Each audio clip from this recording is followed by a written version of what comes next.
Hey there, horror movie tea sippers. The following podcast will contain spoilers for the movie we are about to review. If you have not seen the movie and do not wish to have anything ruined prematurely, then please do not continue to listen until after you have seen the movie. And welcome to the Horror Movie Tea podcast.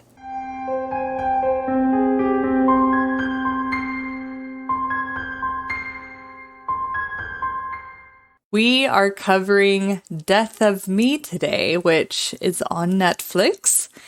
And I don't know, I'm assuming it's a Netflix exclusive. Maybe not.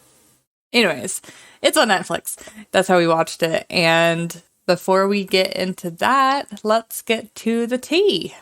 Yep. So I am drinking the Detoxic Avenger tea by Brutalities. It is their tea for a cause. It's got rooibos, hazelnut, honeybush, dandelion root, milk thistle, cat's claw, astragalus root, whatever the hell that is, and freeze-dried raspberries. Oh. All loose leaf. Delicious. Is this the first time you're trying it? No, it's not the first time I've had it. It is delicious.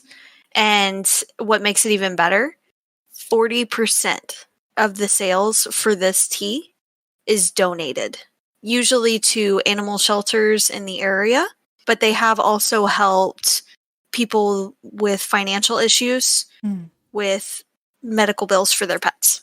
Oh, that's sweet. Yeah. Well, it's an all-around feel-good tea.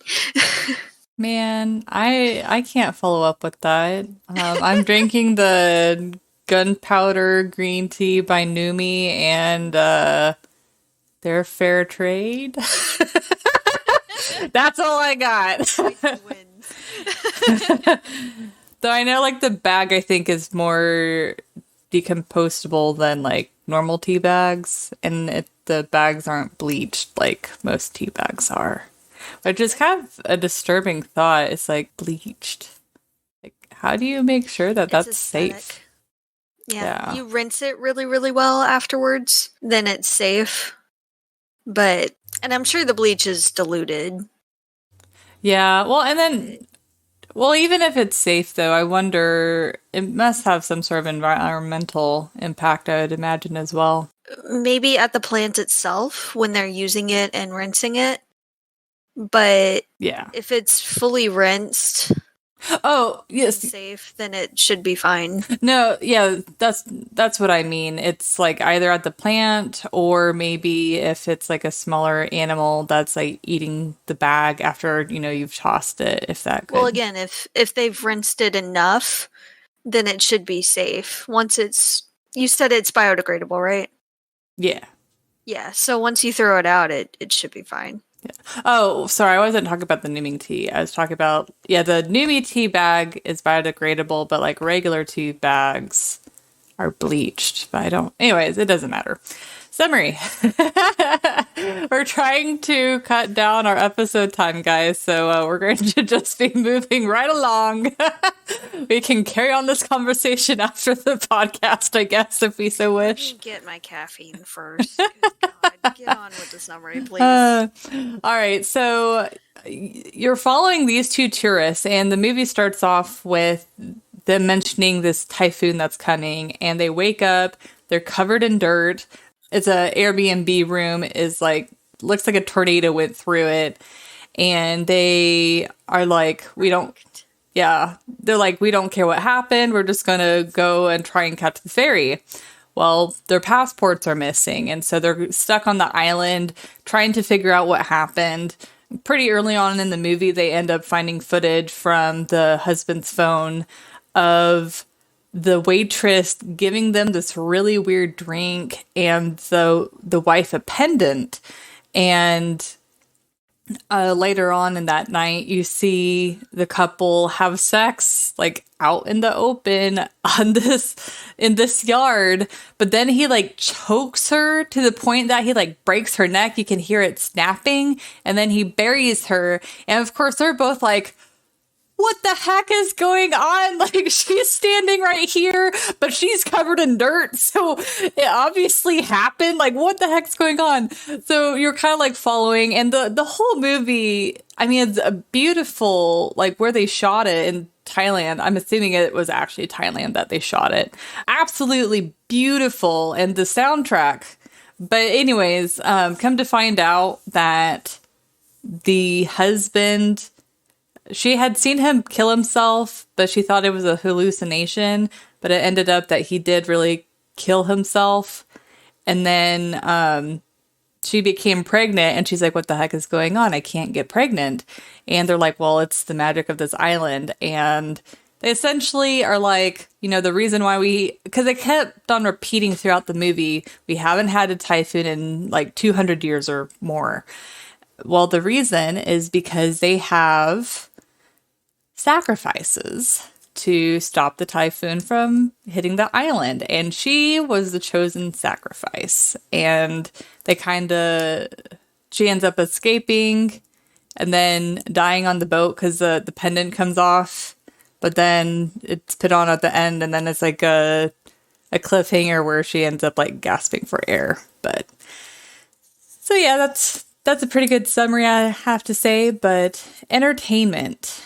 Do you know where to take this one? Because I'm kind of at a loss for words. I don't know, honestly. Like, this is a very, very trippy movie. Yeah. Very trippy. It gave me a lot of Serpent in the Rainbow kind of vibes. With, you know, unfamiliar location. There's these strange ritual and festival things going on. There's all this, like, different statues and masks and weird things happening, and they're trying to figure out what's going on in that area. And also, I got a lot of Serpent in the Rainbow vibes. I love the journey that they took us on. I feel like they were a little dumb and they don't know how to travel. For a travel reporter, by the way, Yeah. he sucks at travel. But I don't know, it was very creative too. The hallucinations where she's actually seeing into the spiritual realm. Yeah. Because they said a lot of the things she's seeing is the past sacrifices trying to get her ready for the final ritual. So I kind of enjoyed the oddity of those scenes and everything. They brought a lot of really cool elements to it, but I'm not sure where exactly to rank it. I'm gonna give it probably a tentative 6, maybe a bit higher. But it's just, there's a lot to digest in this movie. Yeah. It's very out there, guys. And a lot of the effects were really good. There were some scenes that you're like, please no, stop it. There's a lot of creep factor. You like feel yourself backing up in your seat. Yeah. Trying to get away from it. So that was pretty good. But I don't know. So it's funny how you compared that movie to Serpent and the Rainbow. But for me, and I mean, they even mentioned the Wicker Man in the movie. And after like watching it, it's really obvious they took a lot of inspiration. It's essentially the Wicker Man, but in Thailand. Because it's like But better. Oh yeah. Like it's not boring, and it's trippy and weird, but not like the Wicker Man trippy and weird. And still understandable. Yeah, but And coherent. I am going to rate this one a 6.5, and the reason being is at least the beginning premise before they establish the sacrifice as a part of it is, you know, being trapped in a foreign land that you're not used to, you know, because you don't have this, you know, precious piece of document that will allow you to return home. You're trapped. It's like, that is like the worst case scenario. And so it's like, I felt a lot of anxiety for these characters, and I felt like they did a really good job creating that type of tension, and then leading into a different a whole new different type of tension. And like, I feel like it didn't need to be quite as trippy as it was, but I think the main reason why they did that is the characters are so confused. They're just trying to get off the island, but it's like they're losing, huge chunks of time. Well, and they kept getting drugged, so that's Yeah. what I attribute a lot of the trippy scenes to. Yeah. Is we're taking this journey with the characters. Yes. And the characters keep being drugged. Yeah. Over and over, the islanders just keep drugging them. So Yeah, because all of the islanders are in on it. yeah. But I will say one thing that was really funny, and it was, I hate to say it, kind of like sweet revenge in my mind, is whenever she left and they're like, the typhoon luckily missed a lot of the main islands, but this tiny little island over here it hit. It was just kind of like, yeah. But That kind of made me wonder if this kind of ritual is happening on the other islands too, not just on this one. maybe it does. And maybe those were successful and this was the one that failed. Maybe. I also, the only thing, I don't tend to enjoy these types of movies that are like, let's make another person's culture like scary because we don't understand it. Like, I typically don't like those movies because they tend to be very naive. And I mean, in some, this movie is all for funsies. yeah, but it's like, I'm just saying in general, sometimes those movies can come off as very naive, ignorant, even in some extreme cases, bigoted.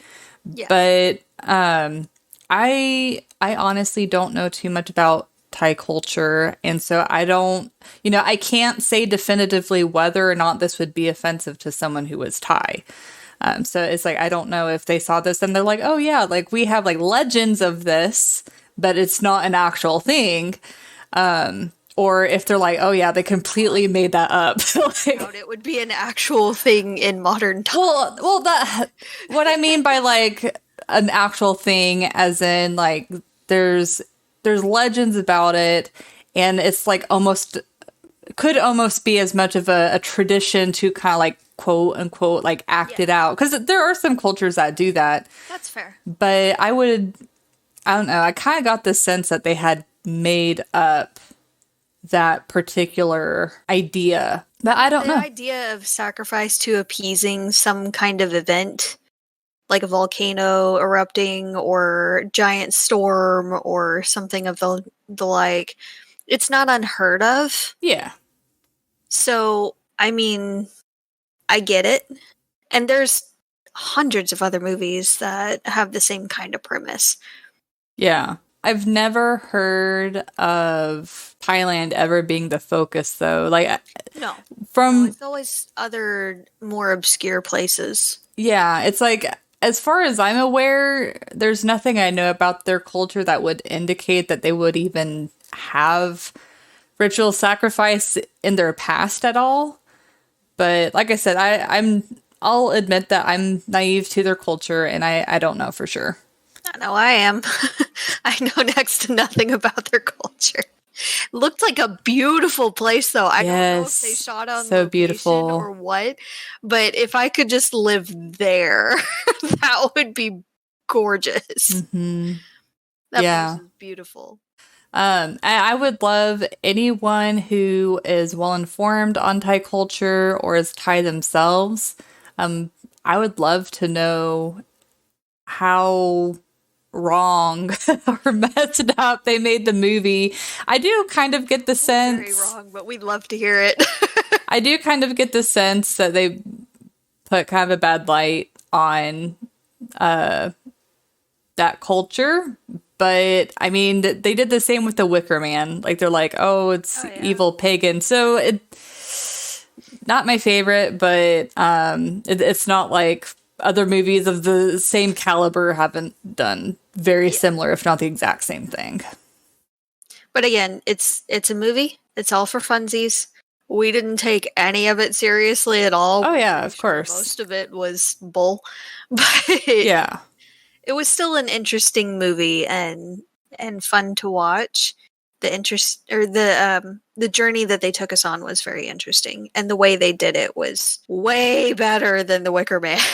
Yeah, and I love the soundtrack. It kind of helped immerse you a little bit in that culture and area because they used a lot of I wouldn't, maybe not Thai music, but Thai inspired music. Yeah. And then the scenery, they would kind of like do random like landscape shots. Absolutely gorgeous. Would love to, now it's on my bucket list to go to someday.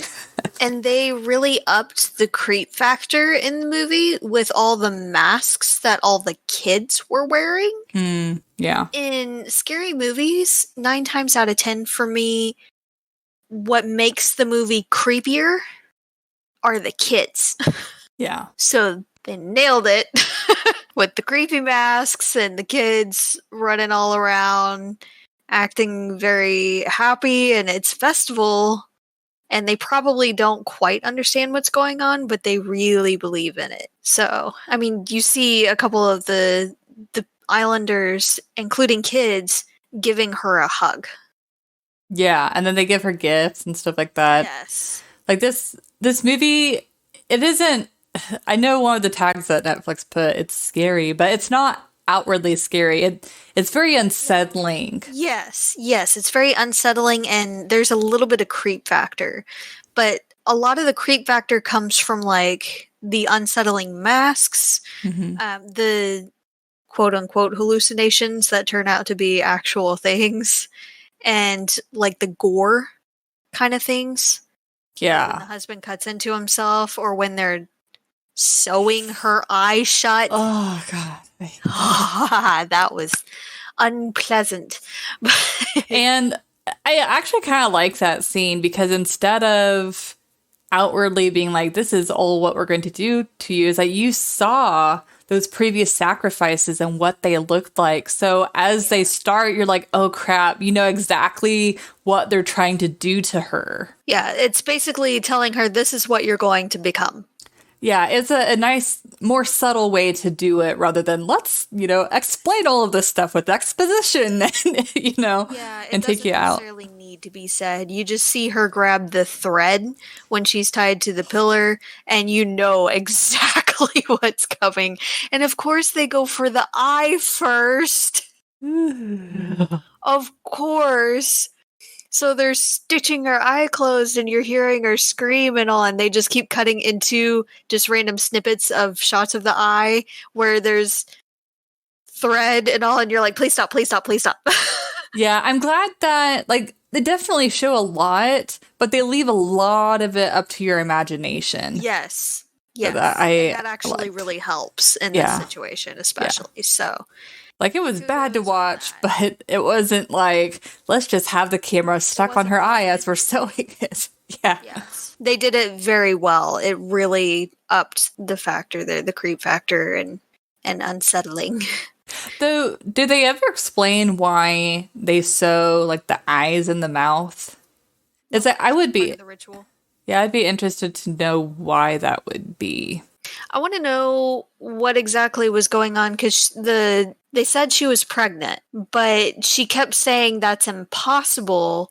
They said we couldn't. So they never really explained what exactly happened, if they were trying to have a kid and they were having trouble, or if something happened and she physically couldn't. Yeah. Or if maybe he got a procedure done, so he couldn't, his soldiers weren't marching anymore, or what. Well, it definitely made it seem like she had some sort of infertility issue. Now, with what the movie was focusing on, I don't know how relevant it would be for them to go into those details. I feel like it, depending on how they did it, it could potentially take you out of what was happening. But I mean, she could have also just been like, I went to the doctor and they said I was infertile, or something along those lines would have been, I think, probably explanation enough. Yeah, but I kept wondering it every time she said it, like, how are you that sure? But it's no big. That's pretty much all I have to say on the entertainment. Most of what detracted from the entertainment scale we'll get to in the realism. Because, as always, guys, we're nitpicky, and whatever we call bull on in the movie for realism, it kind of takes away from the entertainment of watching it. So, Yeah. let's go ahead and get to that. Yeah, so realism, I'm sure, as always, it's like I feel like I tend to be more detailed in the entertainment and you tend to be more detailed in the realism. So I'll probably be a lot more brief with the realism than you will be. The stupidity of these characters was astounding. Yes. Like, not like losing their passports or not knowing that they lost them before they even left. It's like, I know they're running late, but for God's sake, it's like, that's number one priority. And then like losing their luggage. You need one thing to get on the ferry, and you'll need it to board the plane. Yeah. That you need to get to home. And then also like losing their luggage to the ferry. There was just a lot of dumb moments, but the rest of the movie, at least as far as I could think of, wasn't like too bad. So I would give it, because I mean, there's probably stupid people out there that would not think about that stuff. But the ritual sacrifice definitely is like, that's not really a thing nowadays, guys. And they gave you plenty of warning to evacuate. So I'm probably going to give it a 4. I'm going to give it a 3. When she's throwing crap in the luggage bag, and then she's saying they're late, and then goes and turns on the shower. Why are you showering? It's like, I know you're covered in dirt, but you're late. The plane's not going to wait just because you had to take a shower. Just throw on a change of clothes. Yeah, it sucks that you're all grimy and all, but travel sucks in general anyways. So, I mean, get to where you need to go first. It's like she should have used her time in the shower to check and make sure that they had everything. Yes, exactly. Again, you have one thing that you absolutely need. I mean, apart from the boarding passes for the planes, of course. And money. And, well, I mean, not necessarily. If you've already purchased the boarding passes, that's fair. Then really you just need your tickets and your passport. Yeah. So you need to make sure that you have that in hand. If you take nothing else with you, you have that. Because you need that to get home. Clothes can be replaced. Toiletries can be replaced. Even your bags themselves can be replaced. But you need those. Also, her phone was missing the entire time. Yeah. And they never once thought to look for it. How many of you all are glued to your phones and know exactly where they are all the time? Yeah. So the entire time they were scrambling to get ready and all, and scrambling to get to the ferry, and she never once thought, oh crap, I don't have my phone. Really? Seriously? Well, but then whenever Neil, quote unquote, called her, was he then calling from a payphone to his cell phone? Like, whose phone was he calling then? Yeah, I was going to get to that too. Oh, okay. Yeah. But yes, very good point. Later in the movie, he does call, supposedly, after she's seen him kill himself. But sure. There's also no signal anywhere on the island, apparently, except for that one time. Where she got a call. Where he supposedly called her after he had also supposedly told the Airbnb hostess lady that he had seen the video of him killing his wife and was afraid he would do it again. So he left. But it's like we find out later that he had actually killed himself. So I don't know what the point of They can't get their story straight, honestly. Yeah. They really can't. But he wouldn't do that, so no. Also, if he had actually been scared of that and left, then all of these other opportunities for her to leave, she should have taken. I mean, if nothing else, you can meet back up at home. You're married, you have the same home. Get home and figure it out later. Or you'll meet up at the embassy if you don't have anything, because he was missing all his crap too. Yeah. So get to the US Embassy, figure it all out there. And to be fair, it's like, you should ideally have a plan in place on, like, if we are lost, where are we going to meet? Like, you should have that all planned out before this type of situation, if it ever happens. Yes. Minus a human sacrifice. Yeah. I am also calling bull on not a single person trying to tell them what is actually happening until toward the very, very end. Because on an island, I know it's a very small island, but there's going to be at least one person, a non-islander, that's been living there or is there as a tourist or something or works there or something of that nature that does not believe in it at all, but knows about it and can tell them, oh God, you've been just swept away in all this. Nah, it's just this stupid thing the islanders do and all. It's this. They believe this. I don't believe in any of it, but hey, I got a boat. I can get you off the island. Or something. I'm calling bull on that not happening at all. Or the kids letting something slip. Kids are like little alcoholics. They have no filter whatsoever. So you got to know at least one of those kids would have told them something. Yeah. Like the little girl in the back of the seat. Yes. Yeah. Now, I'm also calling bull. I know it's a very, very nitpicky thing, but it really, really bugged me.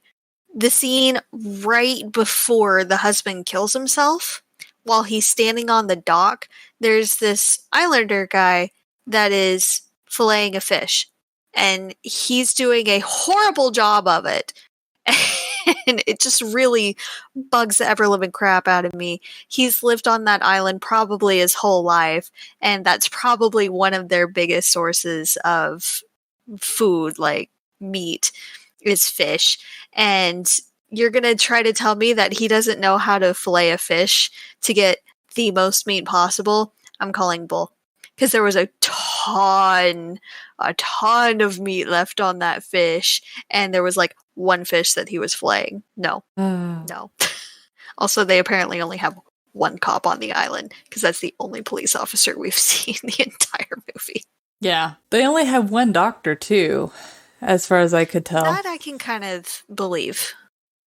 It's a very small island. There's not that many people. I mean, there's a fair amount of kids and all, but not everyone's going to have a problem every day. Yeah. You know? So I feel like it'd be mostly slow. Maybe the occasional checkup here and there. Now, if an outbreak happens, yeah, he'd be slammed. Also, with like a tiny island, you tend to have less crime because everybody knows everybody. And if, they know that you did something, there's that community pressure on, like, you better keep your shit together. Yeah, but, I mean, what happens if he's asleep or sick or... Yeah. Like, you need at least one other person. But you could argue the same thing with the doctor. Like, the doctor contacts sick people all day. He's bound to get sick from them eventually. Maybe, but usually when situations like that occur, they send them to the mainland. He said himself, like, they don't really have much medicine there. So he would help for minor things. If it was a bigger issue, they'd probably send them to the mainland. Yeah. That's true. What a pain in the butt that would be, though, to be like, oh, we can't help you here. You need to go all the way across the ocean to this main island. Yeah, that'd honestly be kind of terrifying because it's like, what if you have like something more extreme, like a heart attack or a stroke? It's like if they can't, you're screwed. Yeah. But again, their belief is what their rituals and festivals do. They keep sickness away. So if it does actually keep sickness away, there would really only be need for one doctor anyway. Yeah, and then of course there's the girl that owned the Airbnb. She said that she came to the island with stage 3 pancreatic cancer, and she it was either cured or at least She was suddenly healed. Yeah. So that's not a thing. And one of the biggest things I call bull on is at the very end when she's yeeting out of the island and on the little tiny kind of an air raft with a motor, tiny little boat. Yes. That's like a life raft kind of thing. Like it's mostly air, but it has a motor, and she's getting away from the island in a giant storm. They're calling it the storm of the year, if not the decade, and she's just speeding herself off. Yeah. And you see like giant waves and all coming. When they show her from the air on the little raft, I'm calling bull. That raft would have been ripped to shreds, and she would have been lost to the depths. Yeah. Yeah. There wouldn't have been a body to find. Nope. Yeah. They wouldn't have even found the boat. Yeah. What do you think about their argument on like the free will thing? Like I can see where they were coming from, but the main characters were also being pretty dumb. So there's a lot of gray area with that. Yeah, it's like I can see in some, like she wasn't trying every single option that you possibly could to get off. So, okay, maybe free will. But then at the same time, it's like she had no idea what was going on. So she didn't have the free will to choose what was going to happen. All the information to Yeah. Well, and they also kept telling her that when she saw her husband kill himself, that was a hallucination. And that he wasn't actually on the pier. It was just her. And witnesses heard her screaming and there was no one else there and she passed out and all this. So, which is it? Either he's fine and somewhere on the island and what I saw was a hallucination, or he really did kill himself and I need to get out of here. Yeah. But she doesn't have the information necessary to actually make the decision for herself. Yeah. But she did keep choosing to believe in hope and believe that her husband was still there and trying to find him. Yeah. So it's real gray area, very technical. Technically, she did choose to stay on the island, despite there being a storm coming and all. But she didn't have all the facts and everything, and they kept telling her that he was fine and he just wasn't there. Well, and then another thing that's really stupid, though, or I thought it was really stupid, is how dependent they were on the ritual. It's like first they waited so close until the typhoon to hit to even begin it, but so it's like, what if it failed? It's like you need to have time to be able to evacuate. It's like have the plan B, but they had no plan B. Yeah. And so a lot of them died. Yeah, if not most of them. They showed a lot of bodies. Most of them died, yeah. Yeah. So this was a weird one. It was. And it was a weird, kind of enjoyable, like, it was entertaining, but the majority of it was uncomfortable and trippy. But, that's what the movie was supposed to feel like. Yeah. So, if you're laughing and making fun of it, then that would be a different story. It's a good one to watch. I don't know if I'll watch it again. I'll put it that way. I could picture myself rewatching it one more time just to, since I know what's going to happen, see if I can put the pieces together a little bit better on her hallucinations. But yeah, it's not a movie. It's like it's almost like the Wicker Man or Serpent and the Rainbow, where it's like once you know what's happening, it kind of kills the movie for you. You don't need to keep watching it over and over again. It's like maybe once or twice, and then you're good. Yeah. So that's pretty much all I got on this one. Do you have anything else? No, I'm good. Just let us know what you guys think about the movie. And hopefully this will come out to someone who is either very familiar with the Thai culture or is Thai themselves. Please let us know your thoughts on this movie, what they like really messed up on, like culture-wise, what they had right. Like I would be very interested to know if they were respectful, but also if maybe they took some inspiration from something from the Thai culture, maybe. But yeah, it's like I am not familiar with the Thai culture having any sort of human sacrifice involved with it. But yeah. But anyways. Yep. That's all I got. Don't forget, guys, to like and share our stuff, especially on social media. Yes. We did finally get over 100 views on Facebook. So Alyssa did watch Mars Attacks. We will have a compilation video out of her reactions to a lot of the scenes. We didn't have a watch party with this one just because there are so many people and with copyright issues and all, we didn't want to get in trouble. So I hope you guys forgive us for that. But we will post the compilation video of her freaking out to a lot of the scenes.